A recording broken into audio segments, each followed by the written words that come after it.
Hello. Hello. Hi. Today we look at the world around us. Especially places which are very hot or very cold. And we talk to this man, Matt Dickinson, an explorer who has experienced extreme temperatures in different parts of the world. Have you ever been anywhere that was very hot or very cold? Coldest place is Helsinki in midwinter, and I think it was -20.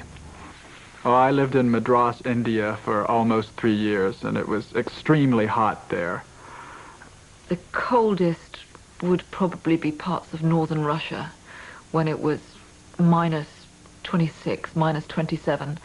It may not be cold for the locals, but it felt very cold indeed to me. The hottest place I've ever been to is the deserts of New Mexico in the United States, where it can get up to 40 degrees centigrade quite often. But it's a dry heat, and you don't feel it quite so much. The hottest place I've ever been to is India. When I was there, the temperature was over 40 degrees Celsius. However, I did spend most of my time in air-conditioned hotels. The coldest place I've ever been to is Sweden. When I was there, it was 25 degrees below zero. Although it didn't feel cold because it was sunny and it wasn't windy.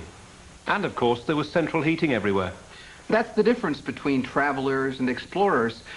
Travelers don't want to be too hot or too cold, whereas explorers visit the hottest and coldest and most dangerous places on Earth because they want to experience the heat, the cold, and the danger. That's right.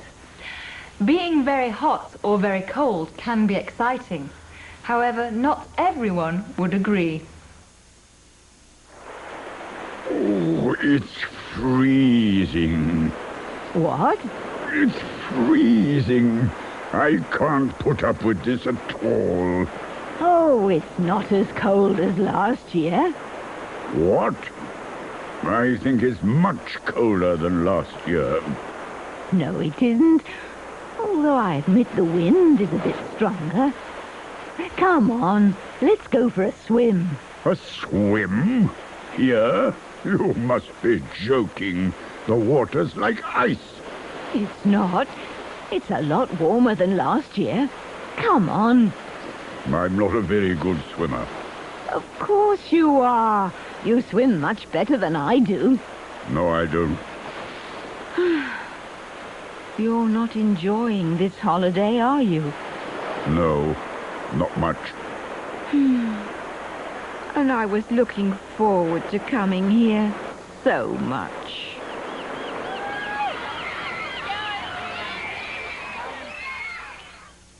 Listen again to these ways of comparing weather conditions. It's not as cold as last year. I think it's much colder than last year. Much colder. Or, here's another way to compare. It's a lot warmer than last year.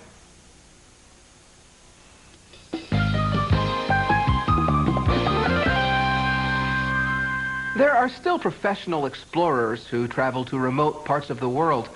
People who enjoy the experience of extreme temperatures and dangerous conditions. We're going to meet such a person. His name is Matt Dickinson. First of all, Matt talks about an expedition to the Namib Desert in Southwest Africa, one of more than 40 expeditions he has made. So, how far has he traveled? I believe that I've traveled about 1 million miles in my traveling career since 1976, and every single one of them has been a great pleasure and of fantastic interest to me. Last year, I was fortunate enough to be invited to join an expedition to cross the Namib Desert in southwest Africa, and it took me into extremes of heat that I've never encountered before. We're 115 degrees. 115? Check it out. In the shade. Our journey was 5.5 days from start to finish, and we had to carry an enormous quantity of water. to enable us to survive. It's a bit like carrying a refrigerator on your back. Yeah. It's that sort of weight. Yeah, all right. There, brother. Okay, what have we got here? That's about 36 kilograms. Now, the decision we made was to walk for 2 or 3 hours in the morning and 2 or 3 hours in the late afternoon, and then rest through the rest of the day underneath a space blanket. And what we did was to stretch it between a rock surface and the desert floor, and then shelter underneath it in the shade for the hottest part of the day.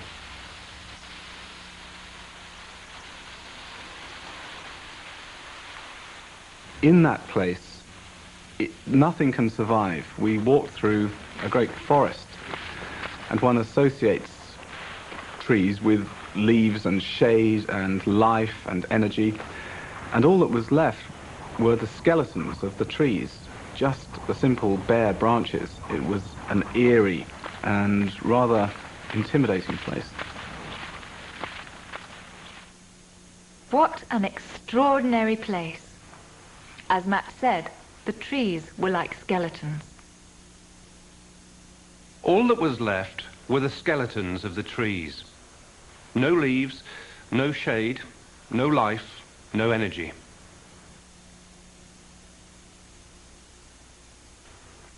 The Namib Desert is the hottest place that Matt has visited. He said that it had Extremes of heat that I've never encountered before.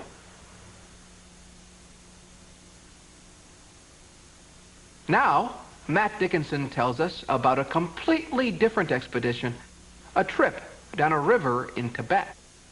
The problem is, it's a white water river, a very fast-moving river. One of the most frightening moments I think I've ever had came when I was invited to join an American and Indian team on the Brahmaputra River, which is a whitewater river. It comes crashing out of the Himalayas. It's extremely turbulent and full of rocks, and at some stages you can see no blue water at all. It's completely white and very, very dangerous. The objective was to raft for 120 miles down the river on a stretch of the river that, as far as we knew, had never been rafted before. And it began at a very remote village right on the border of China and India.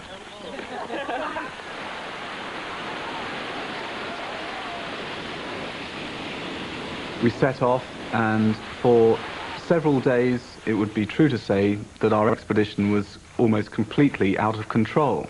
There's a limit to the amount of maneuverability of a small rubber raft when it's being tossed from wave to wave in the grip of a ferocious river like the Brahmaputra. All forward, all forward, all forward! Carry on,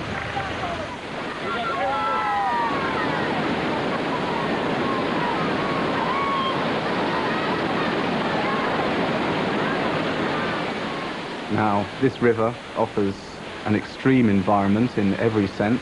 It's extremely cold because the water has come from the meltwater snows of Tibet, and we knew from the start that the turbulent, freezing cold conditions of the Brahmaputra could give us some serious problems. Now, we were extremely lucky on several occasions to avoid being tipped out of the boat, but we all knew that eventually disaster might strike, and it was only a matter of time as we bobbed our way down the river, often out of control, that some mishap would occur. Well, it did.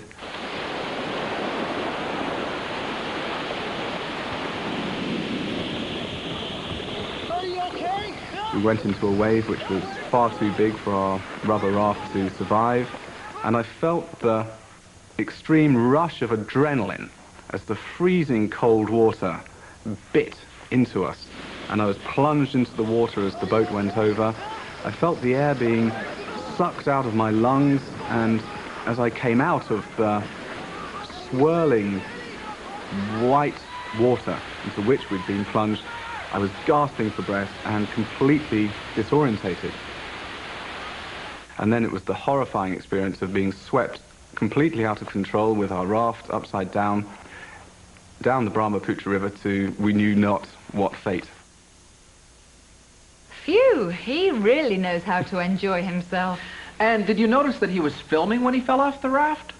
A very dangerous expedition, and you can tell by the way he described it. The river was extremely cold and extremely turbulent.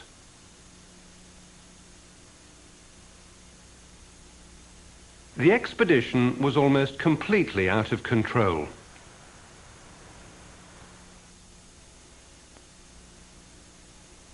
We've heard Matt describe the journey across the desert and the whitewater rafting. But how does he compare the dangers of the two expeditions?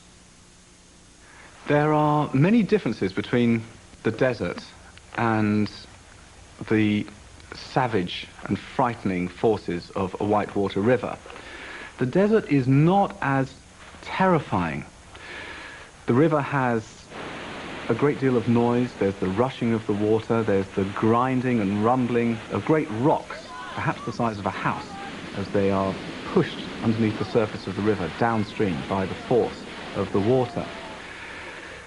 But each place has its own dangers, and each place can be life-threatening if things go wrong. And I think that's the fascinating thing about extremes of environment, that the heat, the aridity, the all-embracing oven of the desert is just as dangerous as the savage forces of a whitewater river. But to be in that environment is a completely different experience, and it requires a completely different approach, both mentally and physically, in order to survive. So, which place was more dangerous, the desert or the whitewater river? Matt's opinion was this. Each place has its own dangers. The desert is not as terrifying as the river.